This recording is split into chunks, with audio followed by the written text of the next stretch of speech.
So dears, if an electronic appliance is sold for rupees 3000 at a loss of 20%, what should be its selling price in order to earn a profit of 20%? Okay. അതായത് 20% നഷ്ടത്തിന് വിറ്റപ്പോൾ 3000 രൂപ കിട്ടി എങ്കിൽ 20% ലാഭത്തിന് വിറ്റാൽ എത്ര രൂപ കിട്ടും എന്നുള്ളതാണ് ചോദ്യം. അതിനുവേണ്ടി നമ്മൾ എന്താ ചെയ്യുക? ആകെ പേഴ്സൻറ്റേജ് എപ്പോഴും 100ആണ്. 20% നഷ്ടം എന്ന് പറയുന്നത് 100ൽ നിന്ന് 20 കുറയ്ക്കുക 80%, അത് 3000 എന്ന് തന്നിട്ടുണ്ട്. 20% ലാഭം എന്ന് പറയുമ്പോൾ എപ്പോഴും 100ആണ് ടോട്ടൽ. ആ 100ൻ്റെ 20 കൂട്ടുക 120%. അത് എത്രയാണെന്നാണ് ചോദിച്ചത്. കാണുവാനായിട്ട് ക്രോസ് മൾട്ടിപ്ലൈ ചെയ്താൽ മതി. ഇങ്ങനെ മൾട്ടിപ്ലൈ ചെയ്യുക, അതായത് 120 × 3000 ഓക്കെ ബൈ 80. ക്ലിയർ?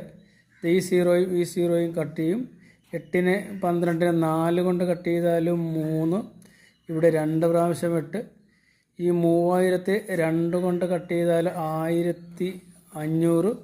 3നെ 1500 കൊണ്ട് മൾട്ടിപ്ലൈ ചെയ്താൽ നമ്മുടെ ആൻസർ എന്ന് പറയുന്നത് 4500.